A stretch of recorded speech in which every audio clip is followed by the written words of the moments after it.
Hey, and welcome back to the Idiot Channel. Here I am once again. This is, just so you know, the third, there, oh, there we go, third video I've recorded in the last, 30 minutes because the first two weren't good enough. The first one I rambled on for 10 minutes about absolutely nothing, and then I thought, nobody wants to listen to that. The second video, I thought I was in a good groove. I was humming along pretty good.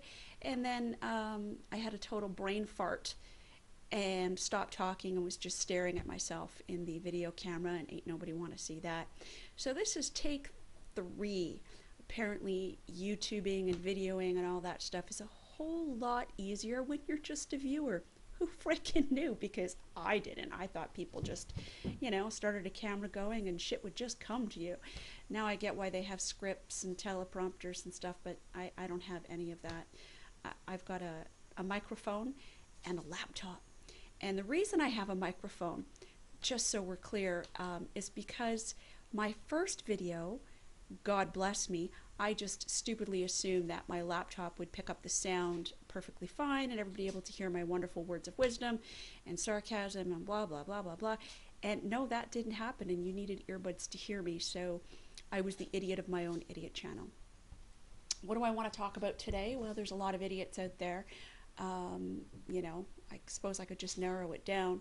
Here's an idiot that I thought I'd narrow it down to. I was reading an article in a magazine the other day, and I don't know that I want to say their name because I don't know how copyright infringement and all that crap works. But I was reading an article the other day about a gentleman. I'm from Canada, by the way. I live in Canada, Toronto, Canada. There was a gentleman in an article in a magazine who claimed to be with ISIS, or no, sorry, was formerly of ISIS. And this particular, I want to say asshole, but it just seems mean. This particular goofball grew up here in Canada, had parents of, it was either Indian or Pakistani descent, but he's Canadian. So he gets recruited via online somehow, some way, however that works. He's disenfranchised youth, decides to go online, and ISIS, there's a group I want to join, because the Boy Scouts is not good enough and playing sports is not good enough. And I guess, volunteering at a local youth shelter or, Humane Society, none of those volunteer efforts seem good, but I know what I want to do. I want to volunteer for ISIS and just bomb the shit out of frickin' random people for absolutely no good reason. Sounds good. So they direct this particular guy, and I'm reading the article, and they direct him to sign up for college or university in his parents' home country. Now I want to say it was either somewhere in India or Pakistan, and I really want to say Pakistan. I could probably find the article, but it's way over there in my bathroom, and I'm right here. So anyways, they direct him to sign up for college or university and go there, and then from there he can make his way into, I think it was in Syria or something. So what he does is he takes his Canadian passport and he flies to, let's say, Pakistan. He flies to Pakistan, enrolls in university or college, and then takes his second passport, which is the Pakistani passport, and he's directed to fly somewhere close to Syria. And he gets off the plane and takes a bus and a camel and a freaking wagon and a bicycle, and he makes it to Syria. And this is the part that kind of blew my mind. So he gets to ISIS. I don't, maybe they have a secret club or a secret, little place, and you give like some sort of weird handshake. I don't know what it is. They know who he is, and he gives the handshake. Hi, my name's blah, blah, blah, and I'm here to join.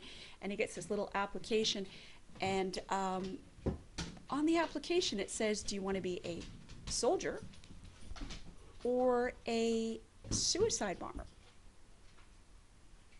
I'm sorry. So your application says, do you want to kill people with guns? Or do you want to kill people with yourself? Who the fuck ticks that box? Who the fuck ticks the box that says, hi, I'd like to be a suicide bomber? What the fuck? Who ticks that box? I don't get it. Well, obviously he didn't tick that box. He ticked the soldier box, and apparently he became, disillusioned. Oh my God, you don't say.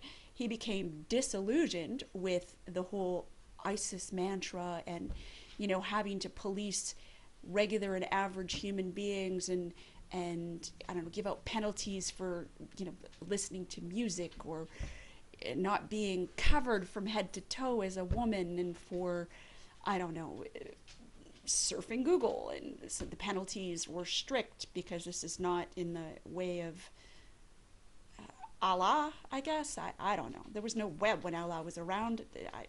What the hell do I know? Anyways, he became, disillusioned with having to curtail the freedoms of people. What did you think was going to happen when you signed up on an application that asked you whether you wanted to be a soldier or a suicide bomber? Did you think you were going to go down there and give hugs and live peacefully under a regime of, I have no idea what? And I don't even want to use the religion of Muslim as part and par with this, because the Muslim community does not represent what ISIS is any more than, the Catholic community represents. Yeah, that's not a good example. Anyways, I don't understand what, in fact, he was thinking, obviously, when he joined ISIS. I don't know what he was thinking when he decided to be a soldier. I don't know how he became disillusioned by the fact that he was going to be policing human beings in his own community, the chosen community, the one that he just flew across the world to get to. I don't know what he thought was going to happen, or how he thought the world, or his world, was going to be a better place by policing people, by giving out sanctions or beating human beings for not being covered from head to toe. How did he think his community, that his chosen community, was going to be a better place by him giving a beating to somebody for listening to a song on a radio? How did he think the world was going to be a better place by him beating or raping a woman, or beating a child for not having hair the right length, or not growing a beard, or any of the, I don't understand how that serves absolutely anything. But he became disillusioned, go figure, after growing up in Canada, home of literally every freedom you could think of, and now you have none, and you're confused as to why you're unhappy. I don't know. Not that bright, this one. So he makes his way home. I guess he escapes Syria, blah, blah, blah. He's able to leave on a donkey and a camel and a wagon and a tricycle, and however the hell else he got out of there, and made his way back to, let's say, Pakistan, and then from Pakistan he comes back to Canada. Now, Canada apparently is unaware of this guy's trials and tribulations, and the fact that he joined this, terrorist organization. Canada is not aware, and he keeps it a secret until one day he's on a message board or on Facebook or some dumbass thing, and I guess there's a conversation about ISIS, and he pipes in, you're wrong, ISIS doesn't work that way. And they're like, how do you know? And he's like, because I was ISIS. And lo and behold, the next day, the Canada's version of Secret Service shows up at his door and says, hey son, we'd like to talk. And so now he's on their radar, and that's what this particular article was about. So idiot of the day, idiot of the month, idiot of the year is this particular dude who lives in Canada, was comfortable in his parents' home, thought, hey, I'd like to join this fun new club, and why don't I travel halfway around the world to go beat people for enjoying any freedom whatsoever. Idiot of the year. Idiot. Oh. And you know what? Honest to God, he shouldn't be wandering around free as it is. I mean, I personally think he should be, sitting in a jail cell somewhere. But, we don't do that, I guess.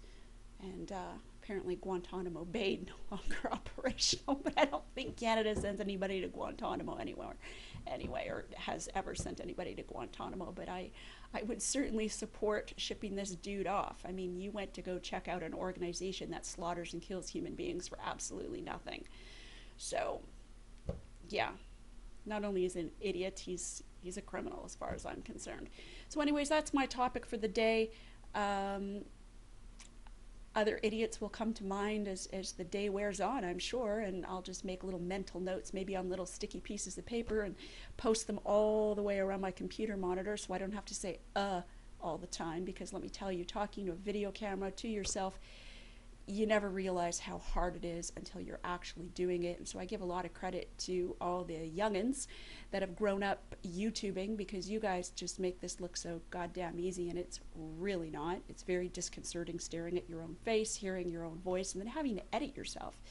It's a lot harder than I thought it was going to be. Having to fill in sort of space with just you and a story, a lot harder than I thought it would be. And if you don't like my channel, you can go to hell. Thanks for coming, and we'll talk soon. Ciao for now.